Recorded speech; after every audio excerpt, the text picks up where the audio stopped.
Hello, everyone. This is Thomas Pepin NHL Talk. I'm Thomas Pepin, and let's talk about the NHL. So, today we're going to be learning about advanced hockey analytics, and just bear with me for a brief moment. I just want to make sure. Yeah, so the audio is working. Because everything's looking kind of laggy on my phone. I just hope that everything's presenting correctly well. Um, it looks like it. Okay, so anyways, it looks fine on my computer too. So we'll just go ahead. So, like I said, today we're going to be learning about advanced hockey analytics. In fact, live on the spot. Well, as always, I always do everything live and on the spot. Um, so I've collected, I think it's 10 websites or web pages or whatever it is um, that, well, I think they, in all cases, explain the analytics. And so um, the goal is to go through all of them and see what I don't know uh, and learn that the things that I don't know. Likewise, hopefully, if you're not aware of things, you can learn them too. Um, I'm also going to comment and give my opinion on the analytics because I had a brief look through, obviously, because I had to collect the websites, all of these websites, and oftentimes I don't see the uh, any standout benefit from the wide majority of the stats. They're obviously all relevant and useful. It's just, are they useful to any great extent where you can draw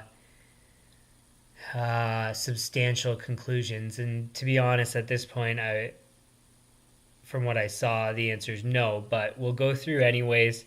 Um, I want to see if there's anything that I missed. Uh, and then, like I said, it was more of a scan than it was a full comprehensive read. So we'll actually read all here together, and I'll show you guys the sources as I go through them. Um, for your reference, the sources are all listed in the um, description on the video. So if you want to pull them up separately, you can. The thing is I'm going to be sharing my screen, so you should be able to read everything that I'm reading. So I don't think it's necessary, but if you want to reference back in the future, then that might help you. So, all right. So let's get to it.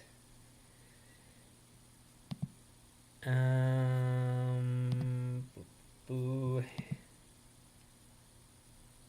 And I think generally I put them in order from most simple to more complex.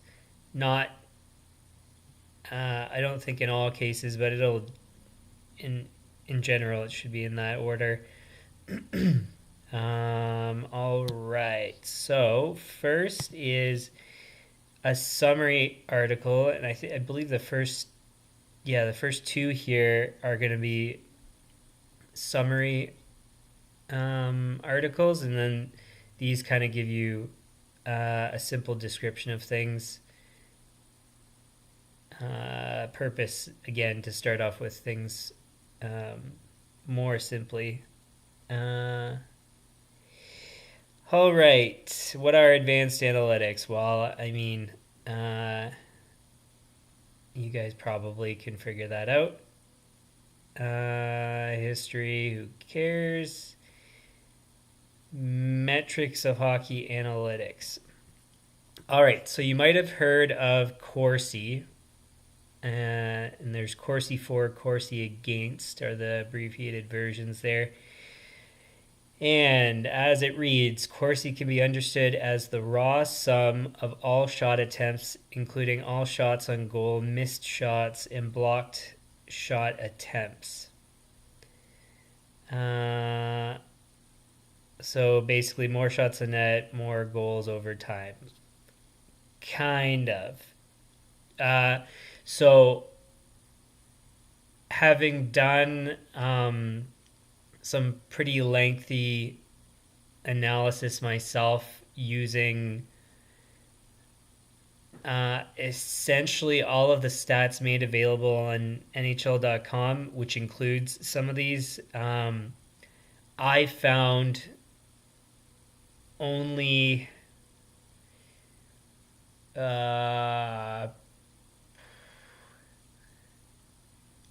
probably five, I think, is the total statistics that were significant in terms of predicting performance and things like that. So, the on NHL.com, if I'm not mistaken, it includes all of these stats individually, and I also think combined. And so, as a result, in this case, I don't think this stat is going to be of any great significance to me, but it's something that's often referenced, so you can be your own judge on that. So Fenwick, the difference is it does not include blocked shot attempts in its count. Shots that reach the net are more valuable than those prevented. Sure. Again, another stat that I'm not, I don't find all that fancy. Expected goals for and goals against. This, in theory, should be important, but it depends on how you calculate that. So I have my own algorithm where I calculate expected goals for and against. And, well, let's just read and see what they have.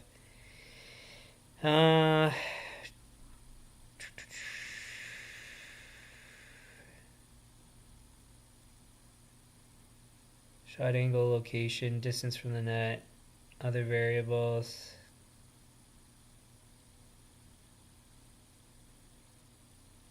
Exactly. So this says exactly what I just said. So it depends on how the model's put together.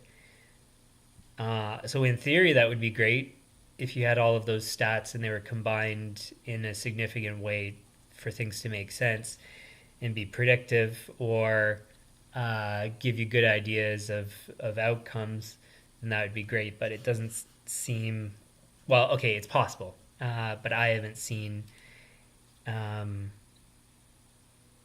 anything publicly available that's overly useful in that regard at this moment. And again, like I said, I haven't used any of these sites, so I know that some of them have that type of stat. How well it's put together is another question. But anyways, microstats, shot assists, high danger passes,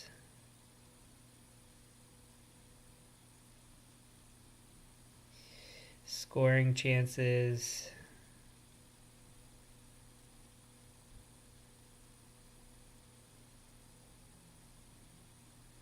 and natural stat trick is one of the websites we're going to be going over, so I don't know if we need to necessarily go over this here.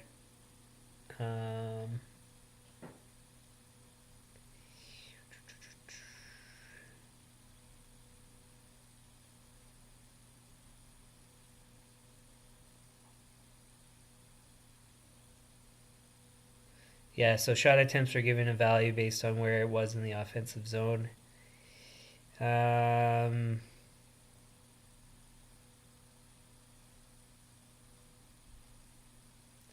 Danger value of 3, 2, and 1, depending on how close it is to the net. See, the thing is like, well, when you give arbitrary numbers, it's, I don't know. the usefulness of it necessarily. But anyways, we'll continue. Rush or rebound attempts are given an additional point.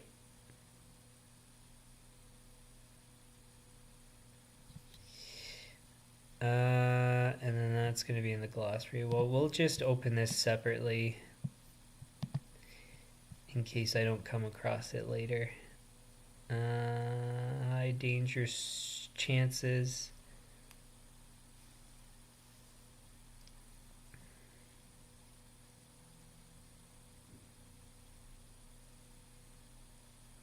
So generating a higher frequency of high danger chances is thought to be a better predictor of future offensive success given the increased quality of the scoring chances. So, sure. Zone entries.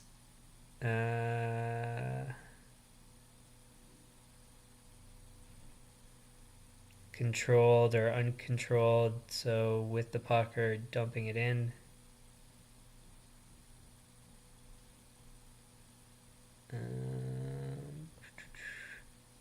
Zone exits.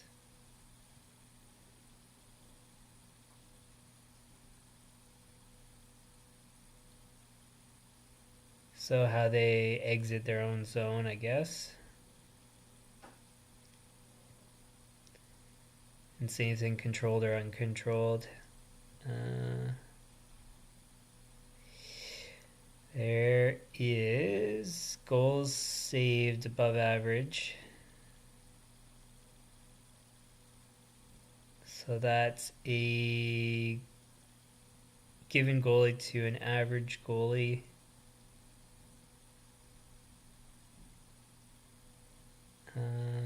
Goals saved above expected.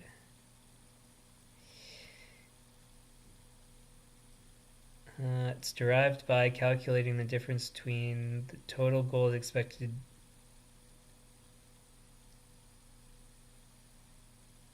and actual goals that are let in.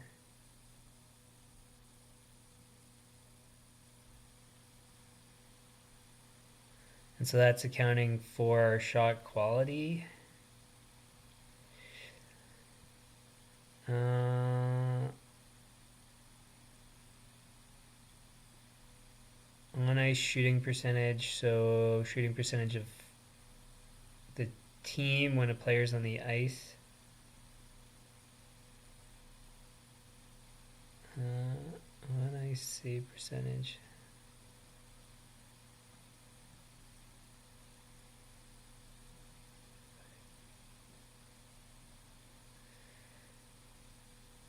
Yeah, I mean, some of the stuff you guys can read as I'm scanning or I'm skimming through here.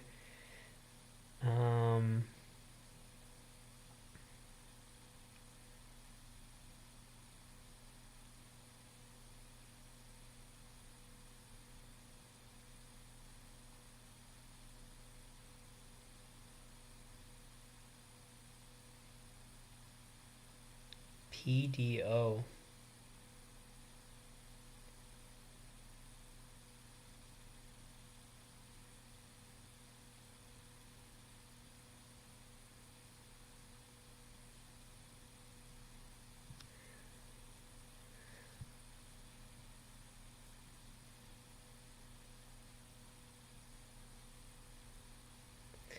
Anyways, so some of these, like as I'm looking through, I mean, how exactly do you guys calculate these things? I know it describes it here, but I mean, it doesn't really tell you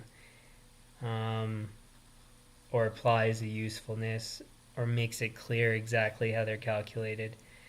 Primary assists, primary points, quality of competition, quality of teammates.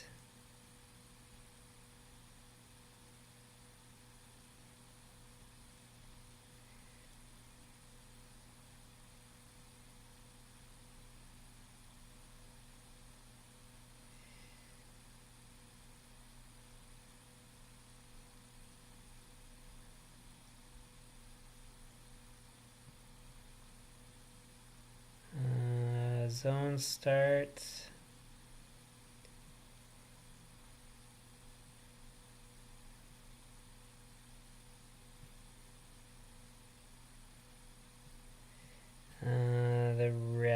is just explaining kind of the way that the metrics are or the analytics are referenced.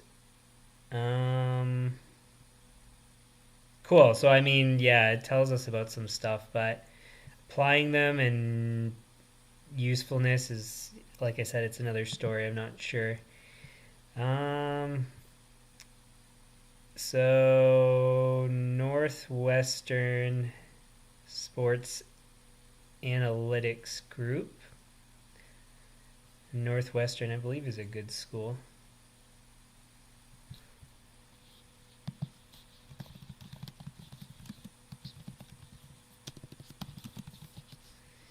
They are 10th. So, of course, they are. See, I mean, I only went to the school I went to, so I mean, I don't pay any close attention to the other ones. Anyways, Corsi, Fenwick, expected goals. So we already went through Corsi and Fenwick.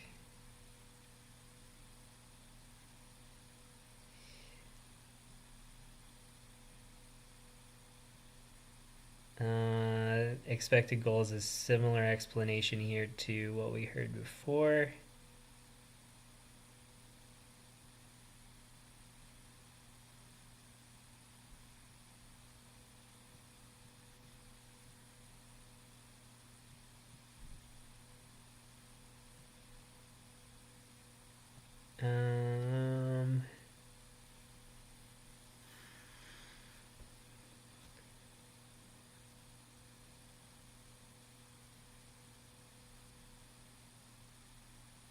So again, PDO calculating puck luck and stuff.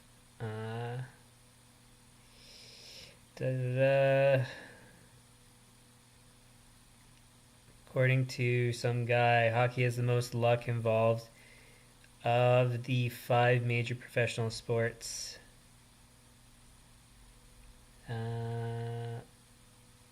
Skill accounts for less than half of the outcome. That seems not accurate to me, but okay.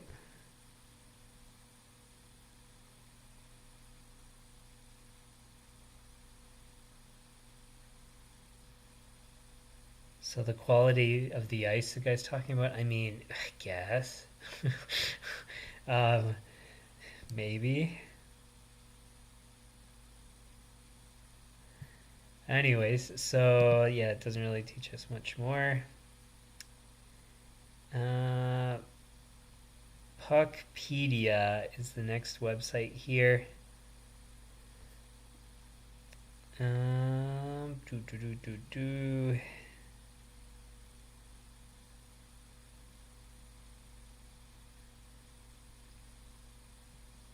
Advanced stats that they use: Corsi for, Corsi against.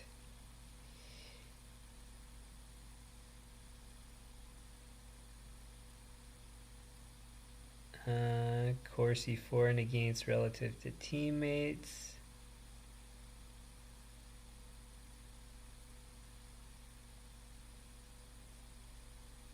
Shot distance, location, and type of shot to give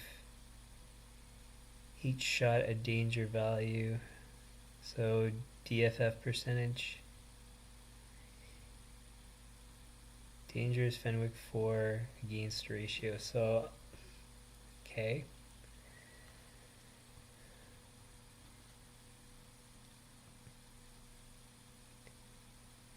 Relative to teammates.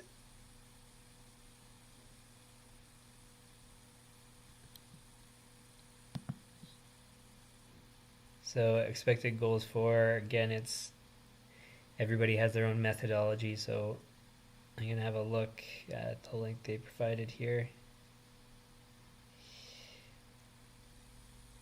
Goals per 60.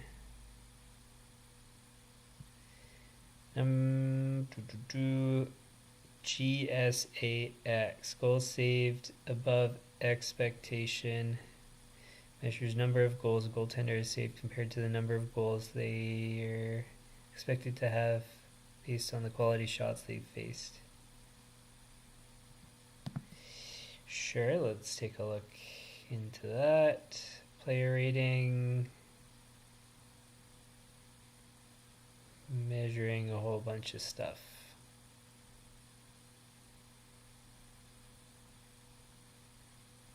Cool. Okay.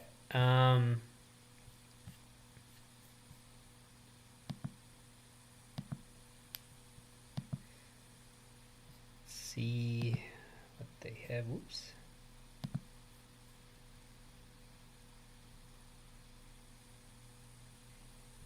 Advanced stats.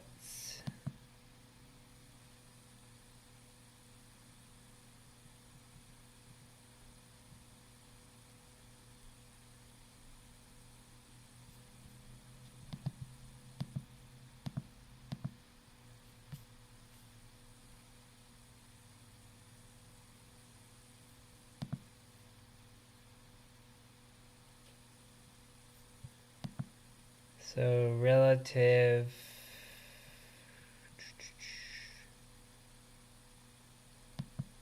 dangerous. So in theory, rel DFF percentage should be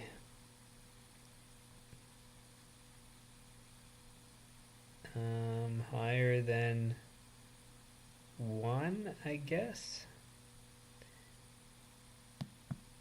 And the higher the better.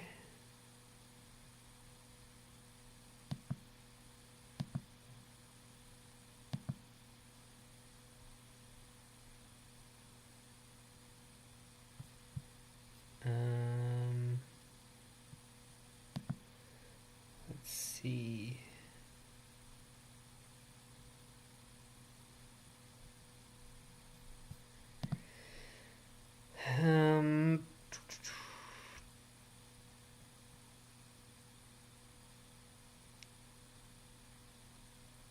So how many dangerous shots? So in theory, you should have a lot more of those for better players. And if you rank order everybody by goals,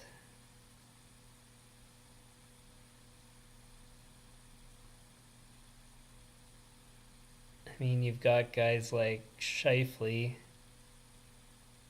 who's negative and one of the highest goal scorers. And point getters, let's just do it by points. I'm interested to see this way. Well, they're more frequently positive, it looks like, but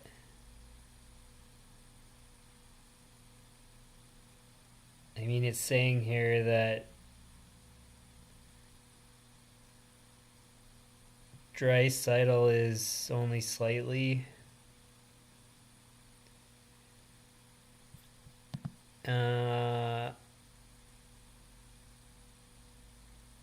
on ice for more dangerous shots.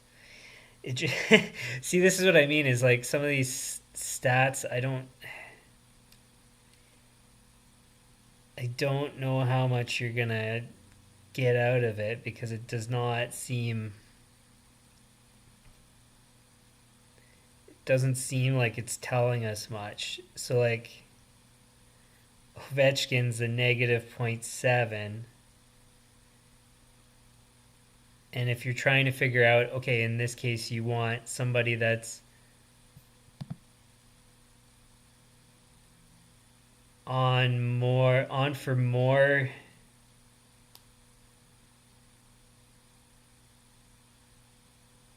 dangerous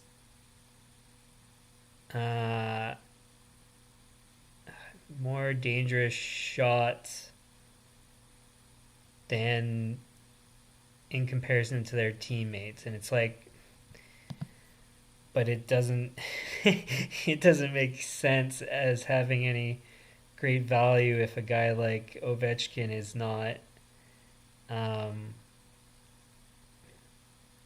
if he has a negative number here, I just I don't see it. So anyway, so this is what I mean by, so I'm for getting into uh, statistics and really looking deep into numbers and trying to figure things out. But like, I mean, these are some of the more, I mean, at least of what they publish, you would expect uh, they're supposed to be of greater value than the rest. But as far as I'm concerned, I'm not seeing any significant value because, like, it is obvious that Ovechkin is of critical importance and relative to his teammates. And you, in theory, it should be impossible for him to have a negative number in that, in some sort of comparison to his teammates and stuff. It just doesn't make any sense. Because he's one of the most dangerous people to have on the ice. So it's like, and it should be substantially more than everybody else. So it just doesn't make sense. So, what do they call it? The sniff test. It just, if it smells like something, it's probably something. So, anyways,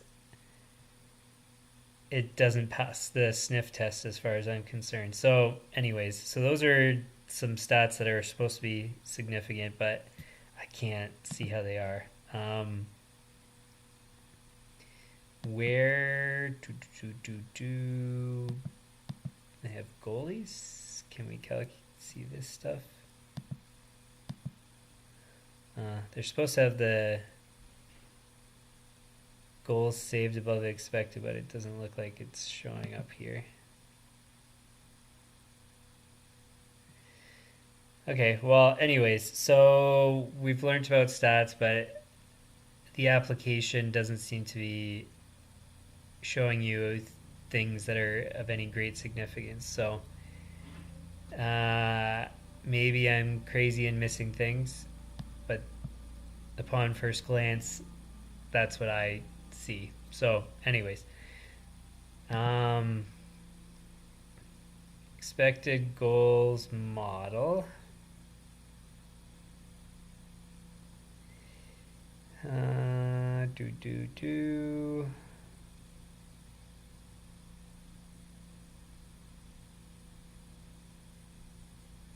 Well, I didn't see their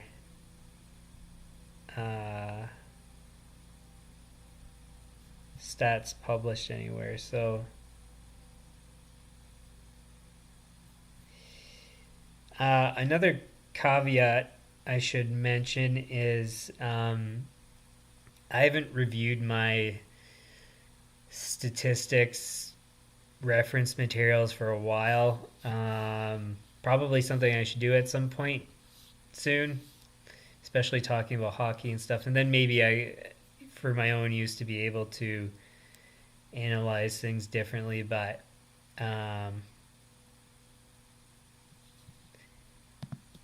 yeah, in any case,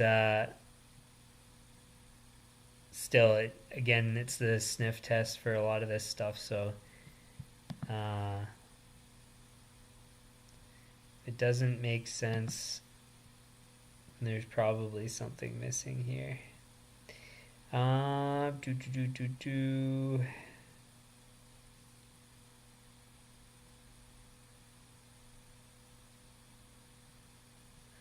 Anyway, so that's referencing other people's stuff. Uses all these different things here to calculate. Oops. Their expected goals model. So distance, angle, shot type. If the shot was taken from the off wing for the player, empty net strength, score category.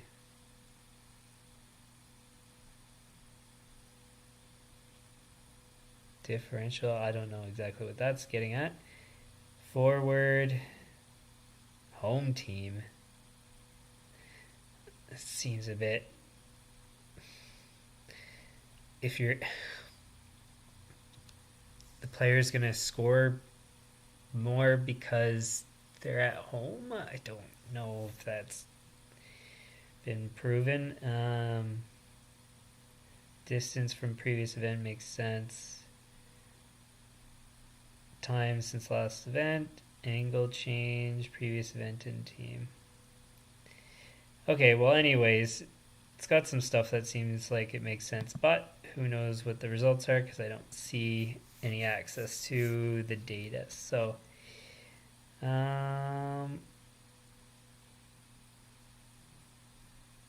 expected goal model. Let's see. Variables that this person uses is shot type and angle, or shot distance and angle, type, most recent event, location, how recent, team, speed, distance. See, shooting team is at home. I don't see how that is going to tell you anything, but anyways, maybe they found things that I don't know of. Contextual, like score period and seconds played. Off wing.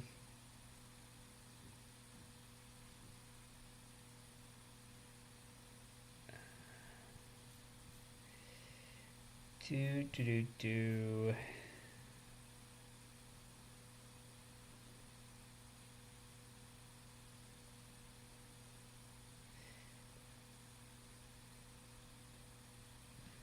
So I'm just taking a look at the results that they got.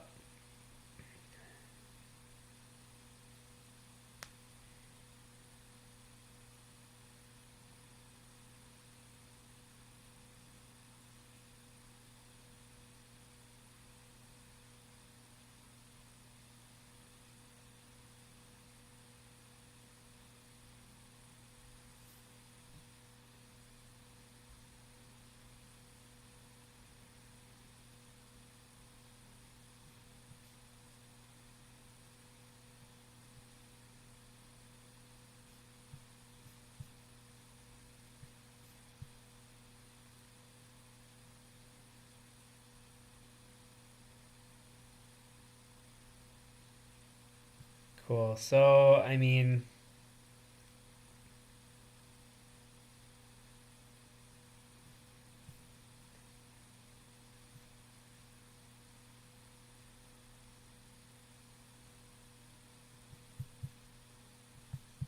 so maybe the model's good. I don't know. It says, I mean, it shows like it has some accuracy, but anyways. Okay, what do we got here? So this is hockeyreference.com. Corsi for relative on ice shooting percentage. Starts. So again, a lot of these are more descriptive than anything. I don't know if they actually see, it doesn't really tell you much in terms of predictive use. So anyways, cool.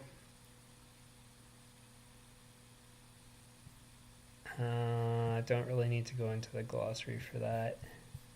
See, the thing, what I want to see from a lot of these models is where they're showing how accurately they predict results. So teams winning. So, for example, like a player's stats, actual stats versus expected stats. So, based on all of these events, they should have had, or based on all of this person's history, they should have had this production, and it should be accurate based on the on the um, algorithm or predictive analytic or whatever you want to call it that they created.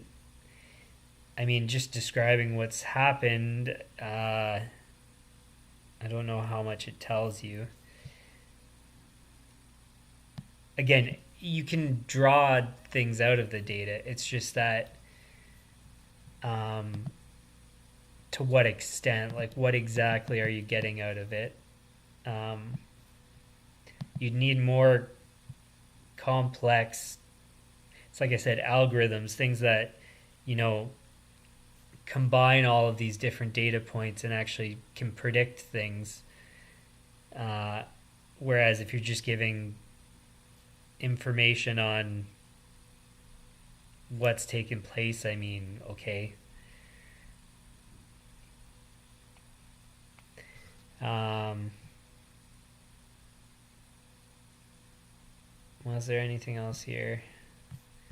There's nothing on here. Do they have any other pages?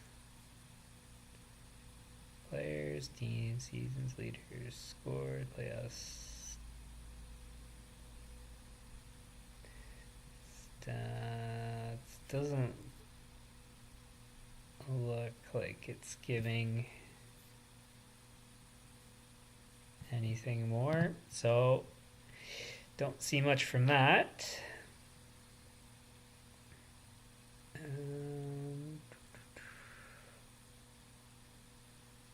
So this one's quanthockey.com.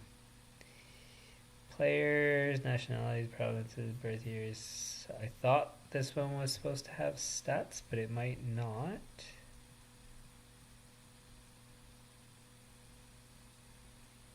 In fact, it does not appear to have any. So skip that one. Okay, this one I know does because I had to look at it more than a lot of the rest. So let's pull up their glossary.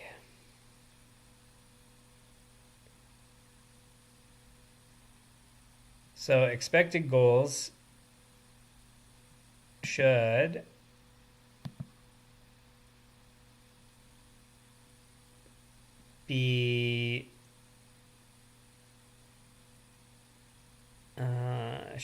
be something of use, so where it tells you something useful.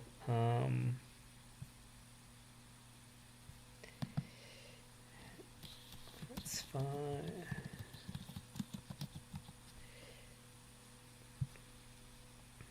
Chance of an unblocked shot attempt being a goal. Expected value of each shot attempt is calculated by their expected goals model. Cool, you've got a model, that's something.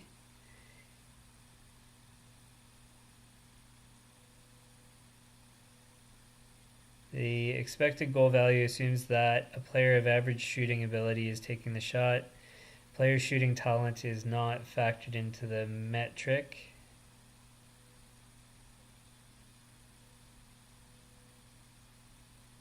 So they're supposed to have shooting talent, expected goals. Okay.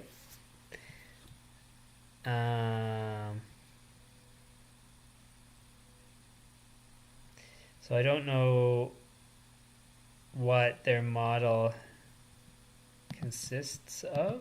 Does it tell you here? I think it does.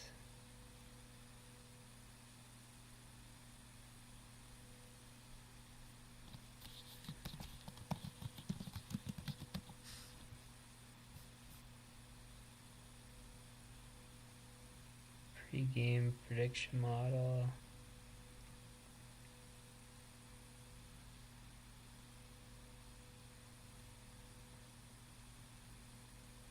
Okay, so I think this is it. So shot prediction expected goals model. So model predicts the probability of each shot being a goal.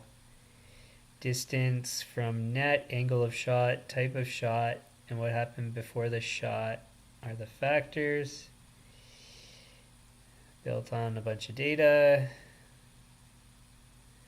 By adding up all the probabilities of a team's shots during a game, you can calculate the team's expected goals in the game.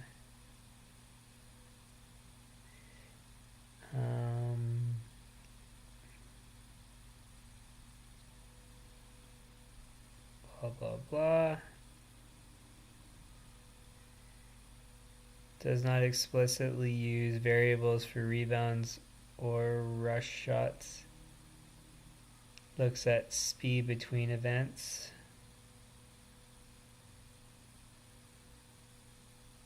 Looks at angle change.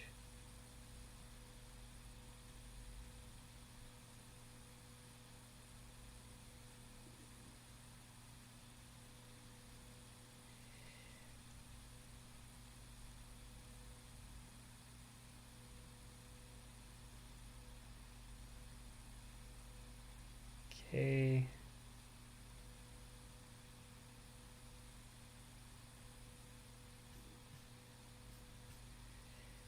Shooting talent. Okay, so anyway, so they have a bunch more stuff, which is cool. We'll leave that open. But that kind of gives a gist, I guess, of how that is calculated.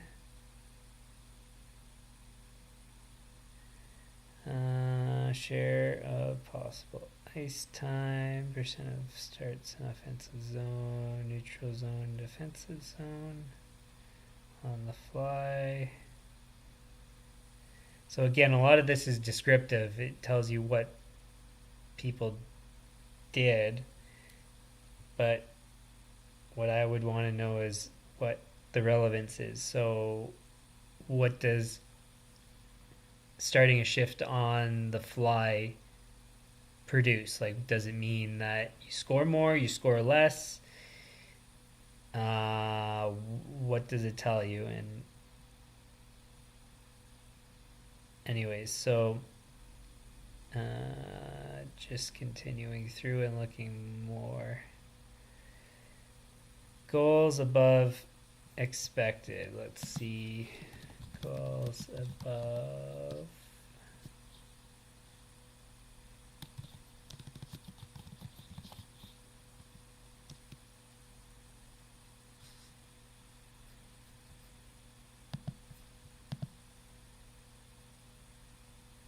So I guess that, yeah, so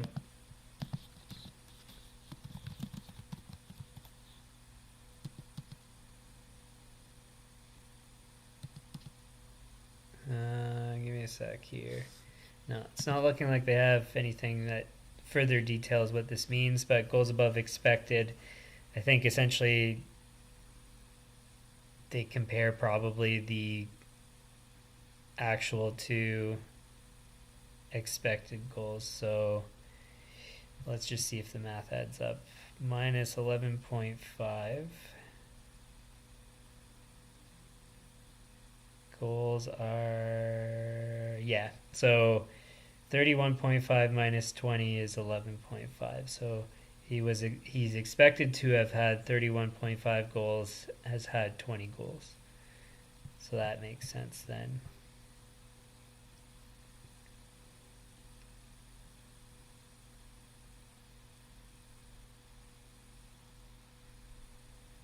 Expected goals per 60.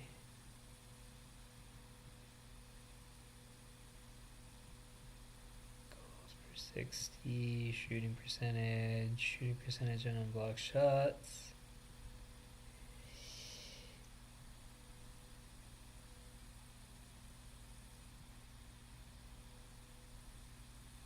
So it looks like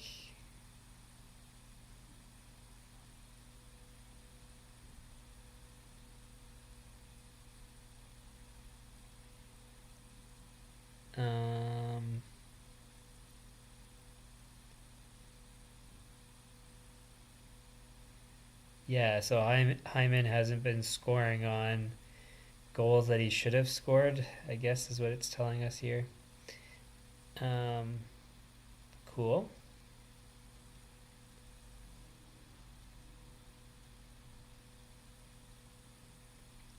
But again, here, so that's great to know, but what's the significance? Like, I guess maybe it's not their job, the stat providers, to go and explain it for you, but uh, in my looking for stuff, like, I haven't seen enough people pulling things out of these. But I mean, again, maybe it's not public, maybe it's all behind the scenes from GMs and stat people for teams. Who knows?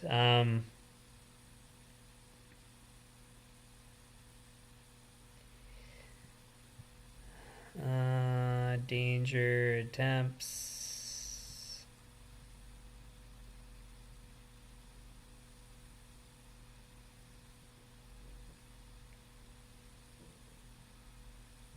So, I mean, this site's got a lot of stats, and some of them seem to be of use. Um, See, the problem, unless, again, it's like I've been saying, so unless they're combined to produce something predictive, they're just descriptive, as far as I'm concerned. So I guess what I'm trying to get to is I would like to see more people applying these things, and getting results that are useful and interesting and stuff, but I don't ever see, excuse me, any of that. So there's a guy on TSN, Travis Yost, I think is his name. Yeah, Travis Yost. And I know he uses a lot of stuff from like Money Puck and all that. So, but I've never seen him, or I mean, I don't watch super closely to everything that he does, but I haven't seen too many of them where there's things drawn out of these stats. Again, it's just descriptive, telling us facts, and it's like, okay, cool. It leaves me wanting more. So the whole thing is yeah. I mean, with all these stats, they're great. I guess what it's telling me is that I need to do this, use the stats to actually get things out of them. But I mean, it's one of those things to use all of these to make predictive algorithms. I've made one that works for me and has worked for me for a number of years now, and it's pretty straightforward. Uh, so I don't even have the need at this point to go into anything further. So, anyways, I'm just kind of saying the same point over and over, but um, whatever. Let's continue looking.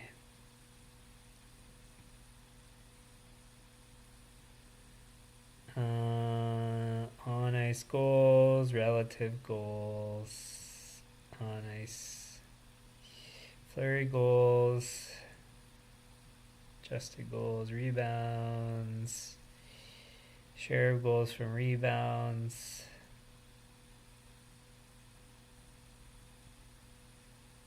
That's pretty cool, actually, because I'm assuming that will tell you um, how often they get garbage goals and stuff. That seems like an interesting stat. Let's rank order them from that, just for fun. Yeah, see, and it's the guys that you think it would be too. So O'Reilly's a great example that he'd be close to the net. Cop, great example. Stastny, I wouldn't have thought of as much, but because I have watched him play, but it's not super surprising. Anders Lee makes sense. Sundqvist makes sense. I'm just mentioning guys that I recognize that they play that style. Parisi makes sense. Jamie Benn makes sense. Killorn makes sense. Tkachuk. So, I mean, that's a pretty cool stat. It would make me wonder by putting together a team of players heavy in that stat, what it would produce. Maybe you'd be a more competitive team because you're maybe you could argue that this is a stat indicating effort, so you work harder at getting the goal by being close to the net and getting those kind of rebounds and stuff. It's a thought. So that's interesting. I didn't see that stat before.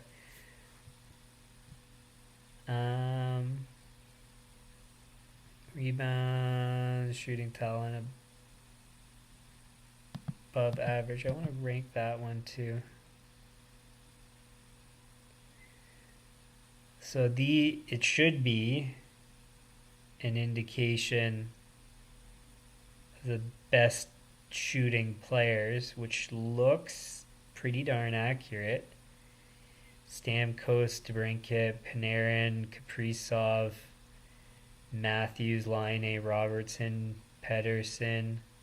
Kyrou, he's kind of, I think, developed, he's been doing really well. Pasternak, Lafreniere, I didn't know that he even was doing well. Draisaitl. The rest maybe aren't perfectly lined up. You'd think Tarasenko would be higher. Ovechkin likewise. So, anyways, it's just it's a neat stat or a thought experiment. Okay, let's go through this page here and see the rest of the descriptions.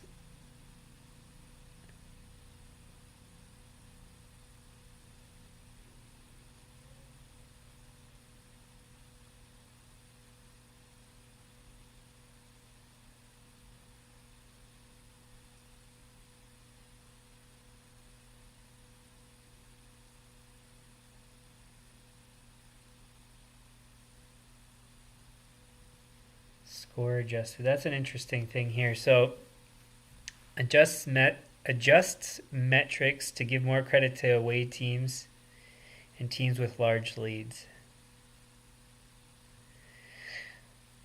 I don't know.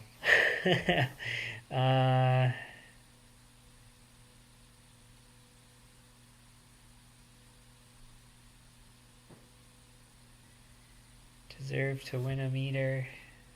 Skater stats, expected goal percentage, shot attempts, on ice relative, above average. Did we see that? Shooting talent, adjusted expected goals?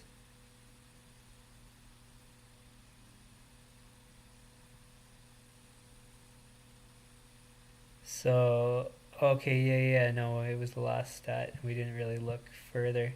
So it looks like Stamkos, DeBrincat score less than they're expected to based on how skilled they are at scoring. Most of the guys actually on this list look like it. So I guess in theory that means you could project in the future that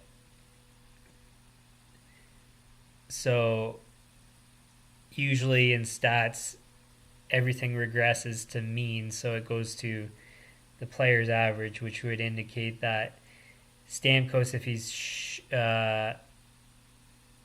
if he's scoring less than he's supposed to based on his talent, then that means over the long run he's probably going to score more than expected, which will make him at expected.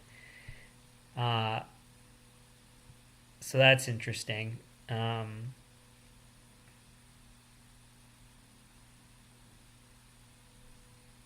you could probably take a look at it from previous years if you had the stats on it, which I don't know how far back they have their stats.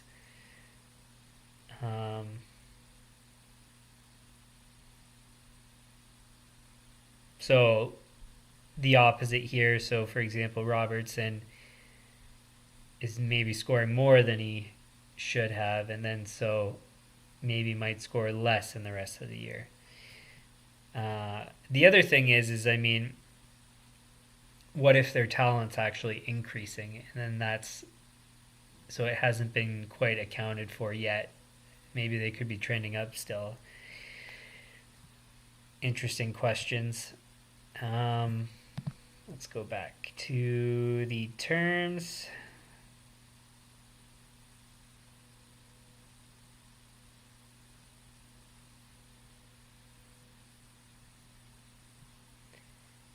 Created expected goals. Did we see that? Created.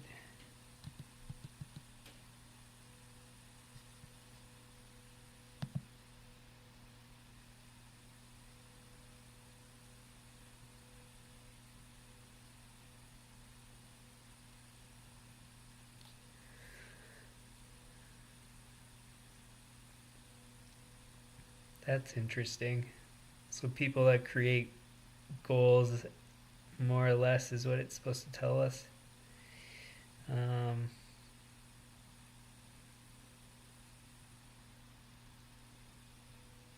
Looks like it makes sense. I mean, a lot of the highest end performers are at the top.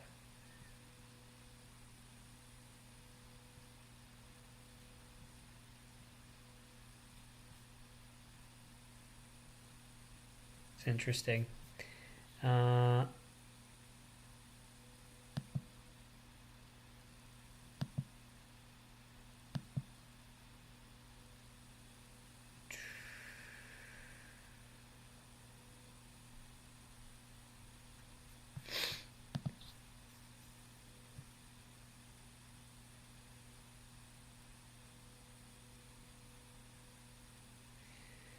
So now I'm just looking at the goalie stats here. So goals saved above expected. Expected goals against minus the actual number of goals the goalie has let in. Positive number means the goalie is stopping more goals than an average goalie would. Okay.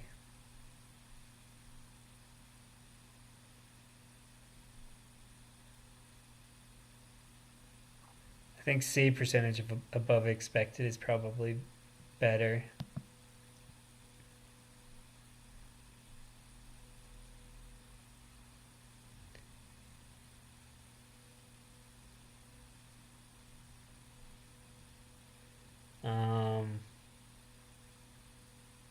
Yeah, because it's like goals against average. I mean, it's more of a team stat.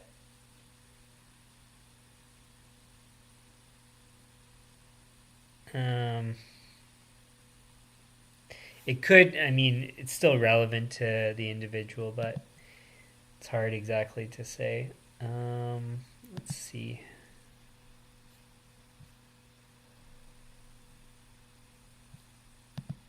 Save percentage above expected.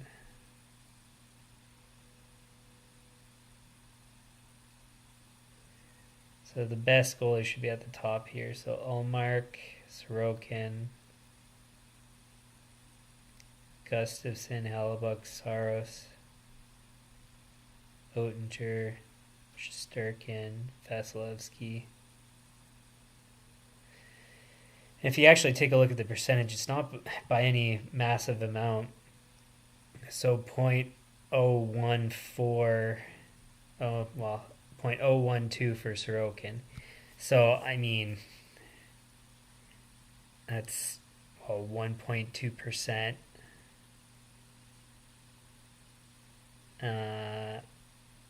Or percentage point difference. It's like, that's not much. So I've done a lot of research previously just comparing or trying to quantify the number of high-end goalies and stuff, and there's like a handful. And the rest are all very average. And to be honest, across the board, they're very similar anyways. Goaltending tends to be pretty consistent. So, yeah. So, anyways, so I don't know how much it tells you really. I mean, it does a bit, but nothing too crazy. So, anyways, that's kind of the majority of their stuff. Um, what do they have for teams here? Goals, expected goals, shot attempts, expected goals for.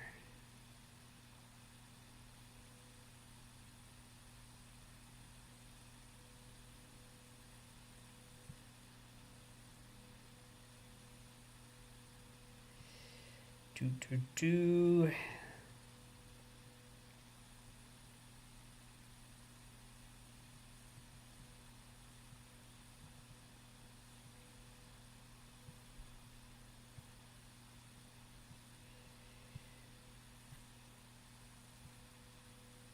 So a lot of this stuff, it's just team, like regular team stats, all the same stuff that we saw before that are all just applied to teams.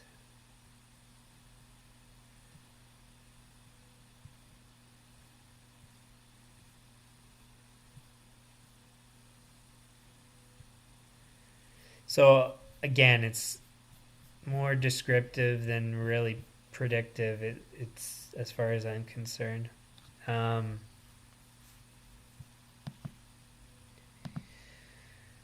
cool. Well, anyways, stuff that's useful, I guess. Stats are all very interesting. It's just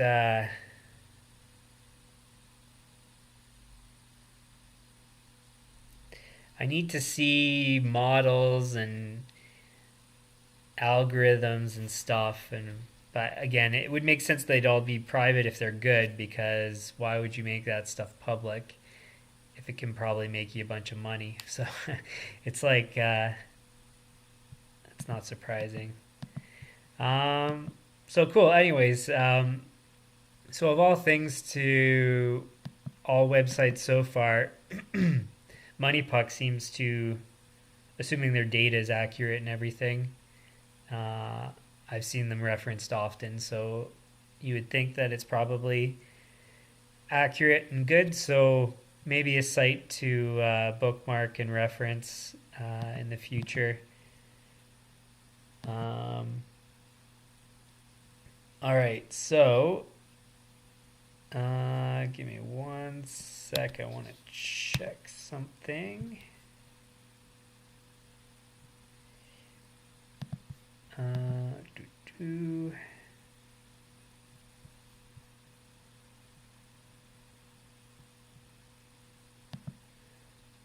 All right.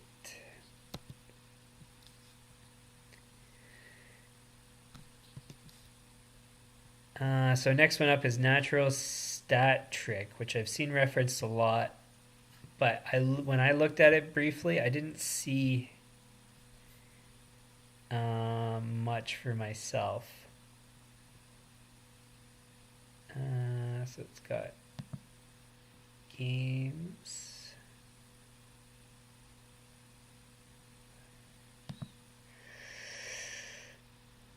player stats. What do we got? So everything is more or less, it looks like the same stats we've seen already.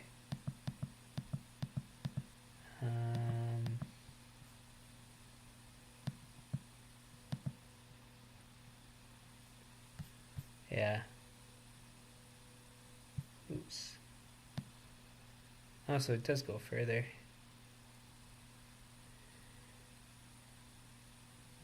Starts, zone starts, puck luck stuff again.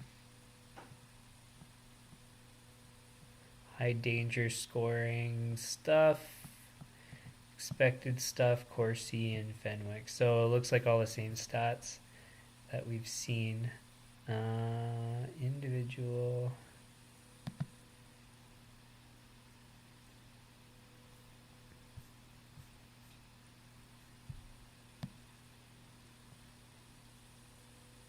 Those look like normal stats.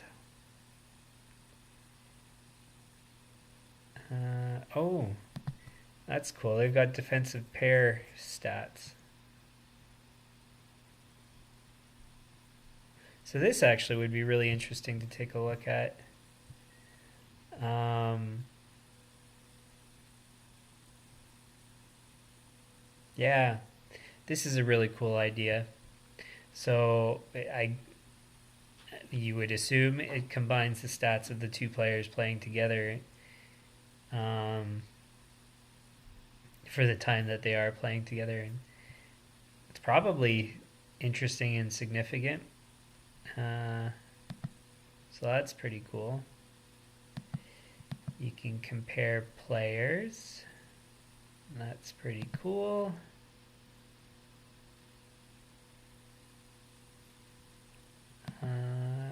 Player index. I guess that's just all the players. Line tool.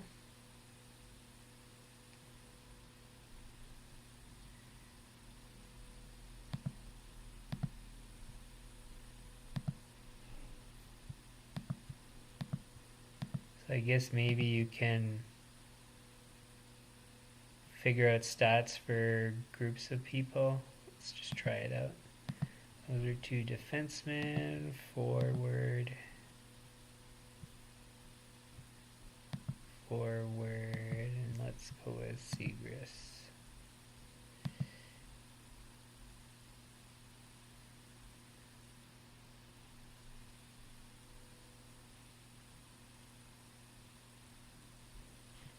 Oh, cool. So it's the time that they play together, their stats together.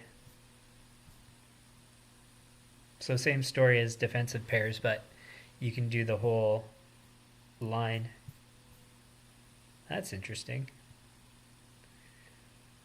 So maybe I didn't look close enough on this site. So that's really useful tool, I think. Shift performance.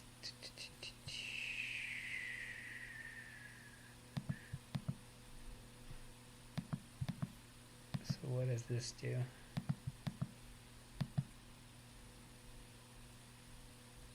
So that's, you have to pay to see that. Team reports.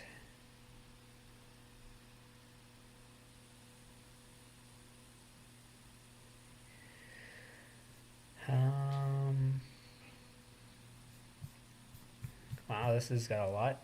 So team stats of all those same stats, which is interesting, I guess. Head-to-head stats.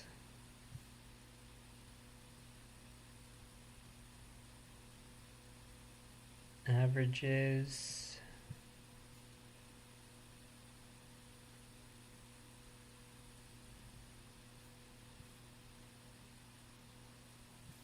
Oh, and then this shows you the line combinations and performance. That's cool.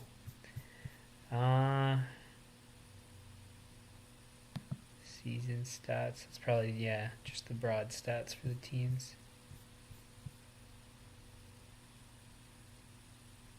Huh.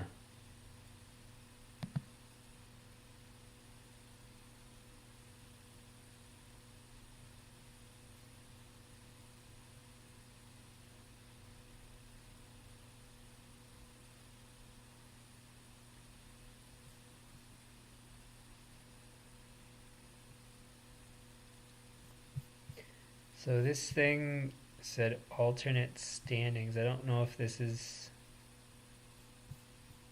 No, it doesn't look like it's anything.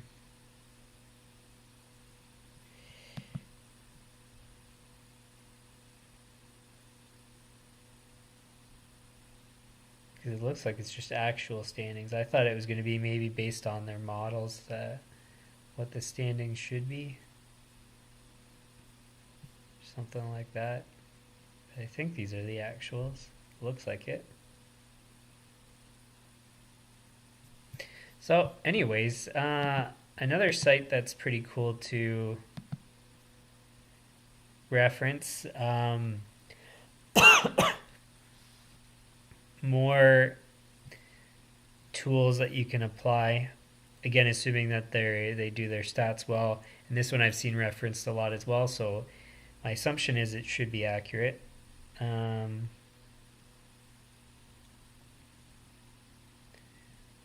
I don't think we're going to find anything in the glossary because we've more or less given, um, or we've more or less gone over the same things from other sites. Uh, doo, doo, doo.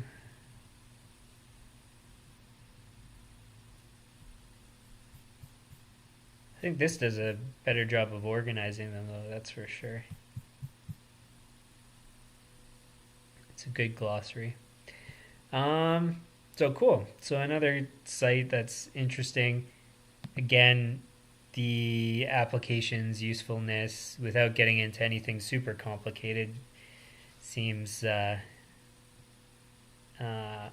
unsure of at this point, but so here's another site, CorsicaHockey.com.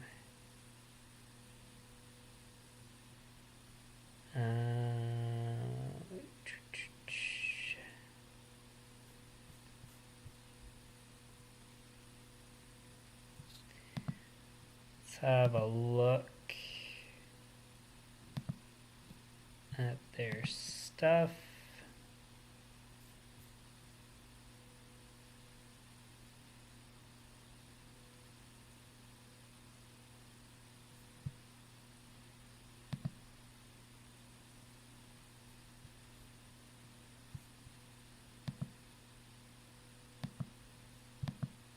I think it's just loading.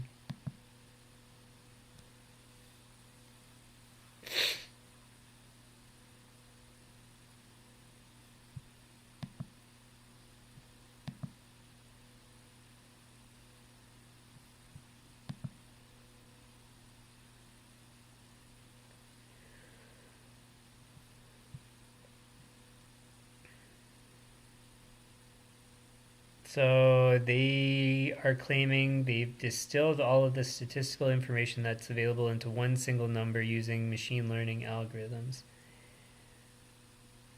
Captures all contributions made by skaters, offensive, defensive, even strength, and special teams.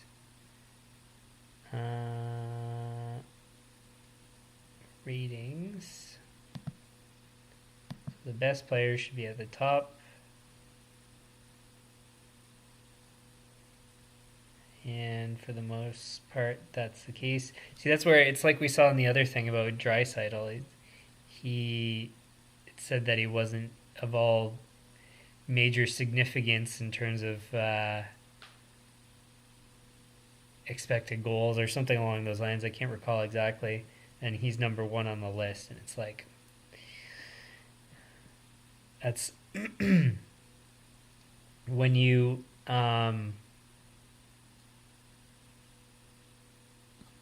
yeah, when people have their own different models, obviously they get different results, and it's just you'd wish for things to be more consistent, accurate, and so on.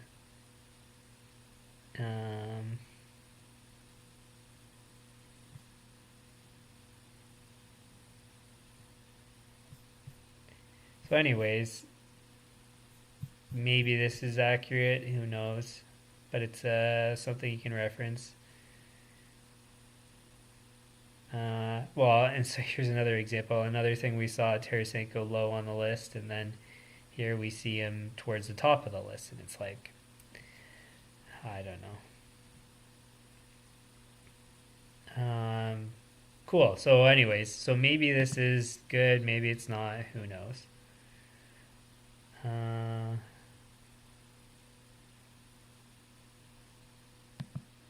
this one in order?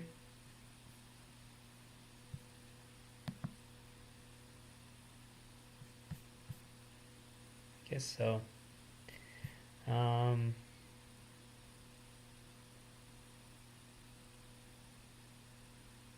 This one also doesn't seem that accurate, maybe, but who knows? I don't know.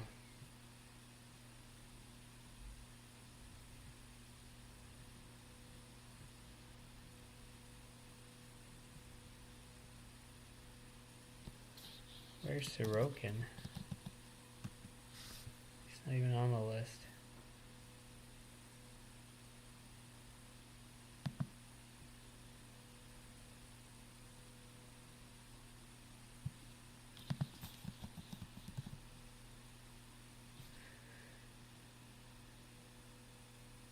Seems confusing to me.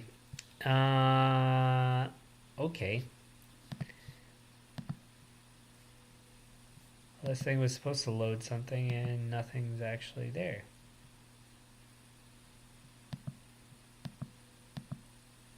So that's not very helpful. So it looks, to be honest, I'm not going to spend any more time taking a look. So maybe this site's got some usefulness, maybe not. It's hard to say. Another site, hockeyviz.com.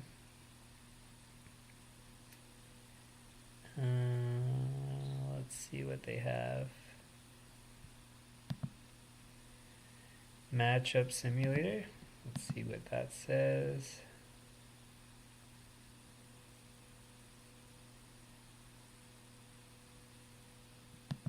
Coaches. Maybe that's interesting.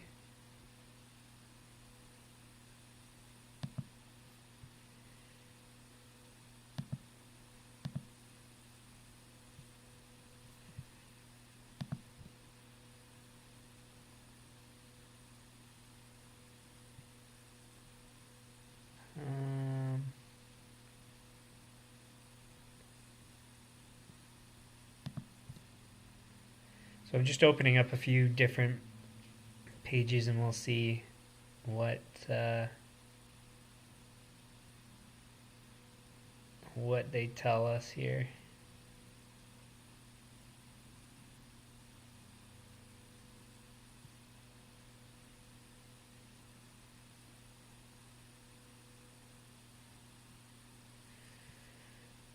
So a bunch of different stuff we could have a look at.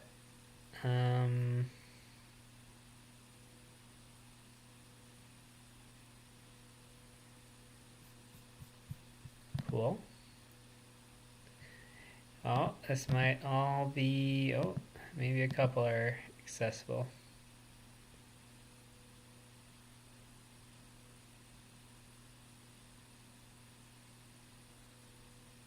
So projecting points.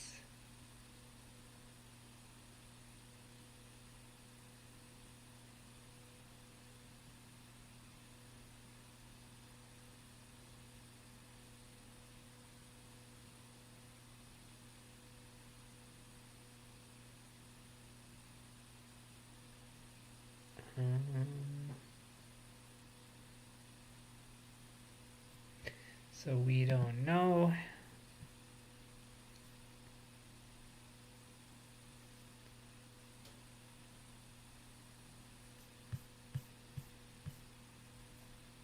Does this predict anything? I'm interested to see.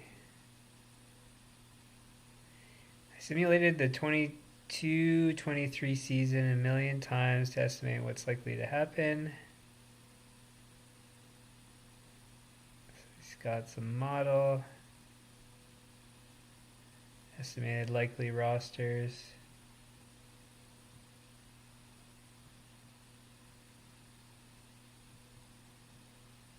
Using a bunch of different stuff.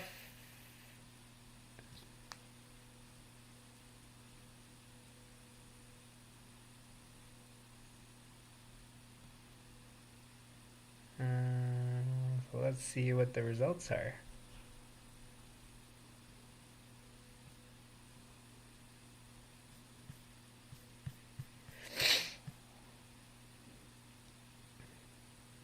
Cool.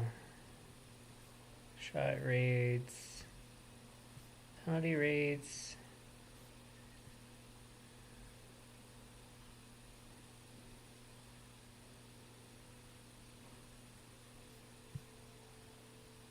Fatigue.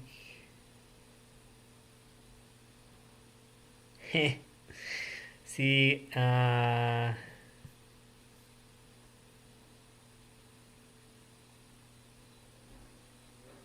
wondering how close it is, because some of this looks similar to my algorithm, the results. No, not all of it. So this is the predictions on final standings. Tampa, Washington, Florida, not even close at this point. Minnesota's good. Pittsburgh, good. Carolina, Colorado is a bit off. Vancouver's far off, but I also thought Vancouver was going to do better. LA, Boston, Edmonton, Rangers, Calgary, Nashville, Islanders, Winnipeg, Dallas. Toronto I also thought was going to be lower. Vegas I thought was going to be lower. New Jersey I thought was going to be lower.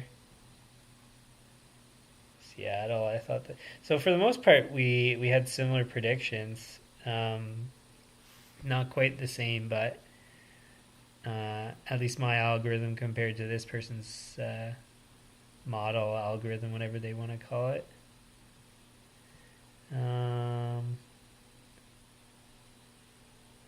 It's pretty neat.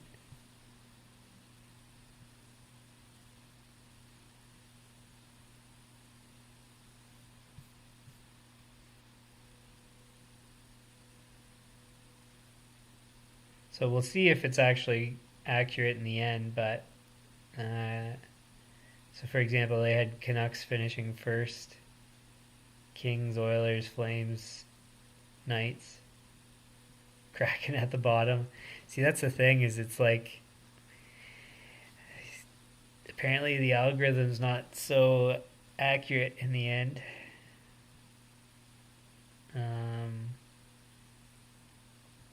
Central looks more accurate, kind of.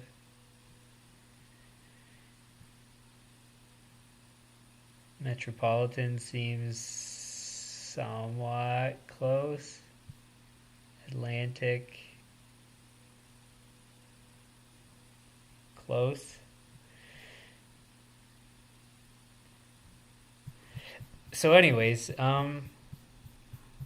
probably cool and interesting to take a deeper look at the prediction model that he uses, that he calls Magnus, which is, I mean, who knows in the end if it's good or not, and maybe it's just that things are not so easy to predict, but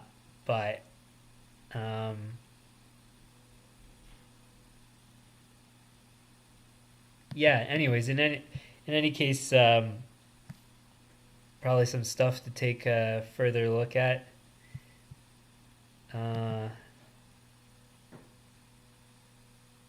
I think this kind of demonstrates along the lines of what I'm getting at is well, at least publicly, there's not much models and stuff that give us anything of great significance. So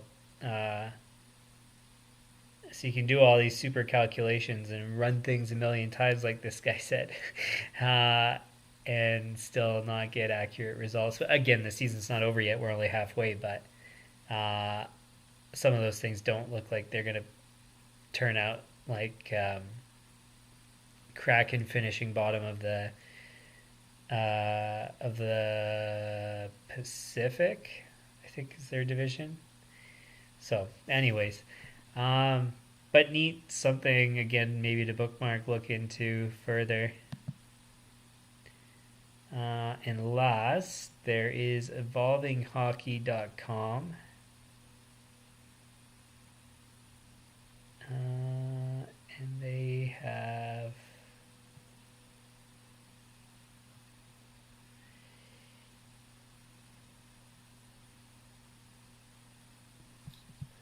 see what their point projections were. This one's closer. Hurricanes, Devils, Capitals, Penguins, Rangers, Islanders. That's close so far. Avalanche, Wild, Predators, Blues, Stars, Jets. Not so accurate. Flames, Oilers, Knights, Kraken, Canucks, Kings.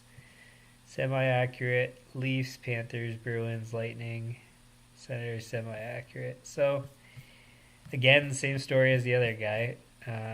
Who knows?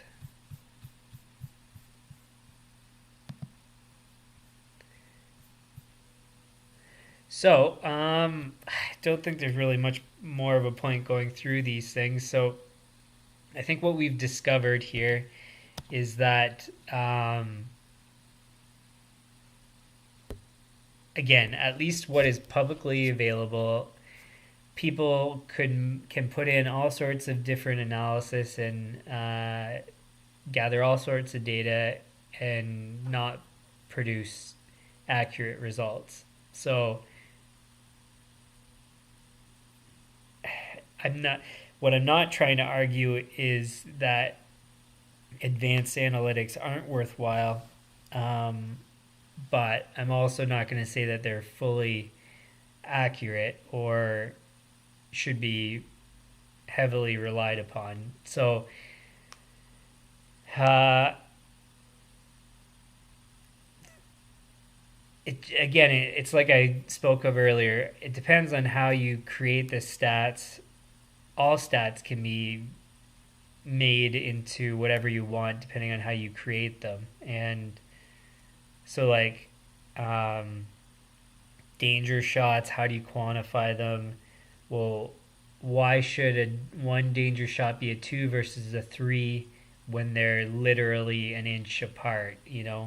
Um, how do you account for that inch difference or that speed difference? Like a player was skating 10 miles per hour versus 23 miles per hour and stuff. So it's like, unless the variables are perfectly accurate uh, and you apply the right ratios and gather the right data, time frame being correct, projecting the trends correctly. Like, I mean, there's just so many variables where it's impossible for things to be perfectly predictive. You can get close, as we discovered with these past two, that these people have some accuracy, some not. And it's like, yeah, I mean, it's impossible to be perfect. Are advanced analytics the be all end all? Probably not. Are they useful? Probably yes. To what degree? I can't say. Um, because I've never been involved with a team, in particular a professional team like an NHL team, to see what analytics they use, how they use them, uh, and all that kind of stuff. Like the data they gather, how they gather the data, how they put together the data, how they apply the data, all that kind of stuff. It's hard for me to say how useful, which stats are more useful than others. As we saw, some are pretty interesting and give you decent representations of things. So I think it's at this point for fans, so somebody like myself who's not in the deep of it, it's more reference material and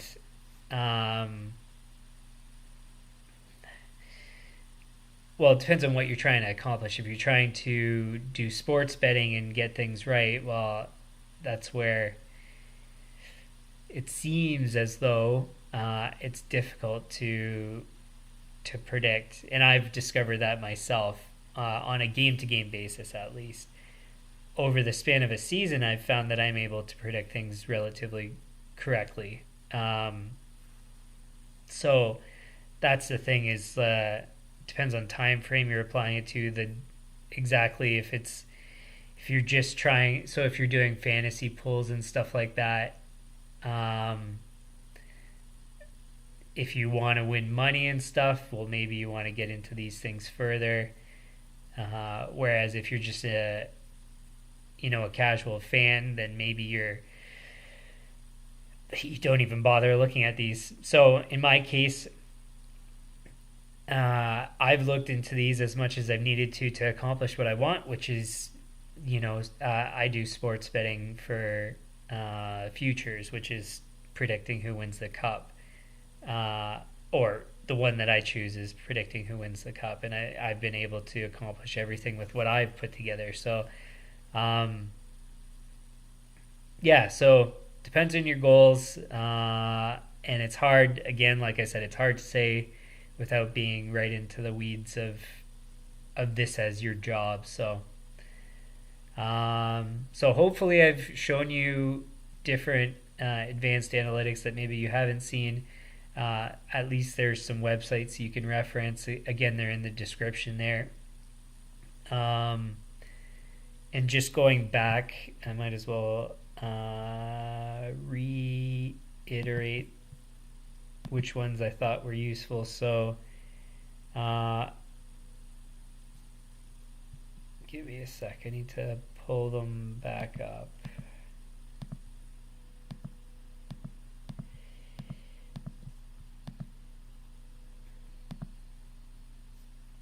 So Puckpedia, I didn't really see the most use for that. Hockey Reference, not much use. Quant Hockey, no use. Money Puck looked good and interesting at the very least. Natural Stat Trick, good, interesting at the very least. Corsica didn't seem to have anything of great significance more, but might be worthwhile to keep bookmarked. Hockey Viz, same thing. Evolving Hockey, same thing. So those are kind of the ones maybe to bookmark if you are interested in advanced analytics and the things that I covered here. So anyways, so the whole purpose of this stream was to take a look to see if there was anything I've been missing, if there's anything I can use in the upcoming series that I'm going to be doing, which is essentially putting together the perfect roster, which I think what I can conclude from this is unless I am really using everything and doing some complicated model, really there's no substantial use for all these analytics. When you're trying to choose one player over another, I think that I'll reference back to some of these tools and websites and stuff like that. But in terms of like, should an NHL team include a defenseman that scores 5 goals and plays 22 minutes versus a defenseman that scores 7 goals and plays 18 minutes or something like that. So if you're trying to produce a perfect roster, which is what I'm going to eventually try to do in the end, it doesn't seem as though that it's worthwhile for me to try to accomplish anything too crazy with all these analytics, because it would just be too complicated. So again, it's more useful at comparing one player to another. And essentially, I guess I'm going to apply the strategy I'm going to use is to apply concepts, basically. So frame kind of the whole what I'm trying to accomplish, and then the parameters within that, and then proceed from there, I guess. So I guess that's kind of what I've discovered, the strategy that I'm going to use based on what we've looked at here, and I'll go into more detail with that in the next stream when I start to actually establish goals, parameters, and all that kind of stuff. So anyways, so that was the purpose of this stream. That's what we're going into next, and that's it for today, I guess. So thanks for tuning in. If you like the stream, hit the like button, share with your friends, subscribe, turn on notifications. If you want to know my schedule without using subscription and notifications, you can take a look at my channel homepage. It'll tell you what's coming up. I've only done one into the future for the past little bit, just because I wasn't sure exactly the sequence of things, but now I'm probably going to schedule all the rest all at once. What I think is going to happen with the series, I think what I saw so far was 10 streams.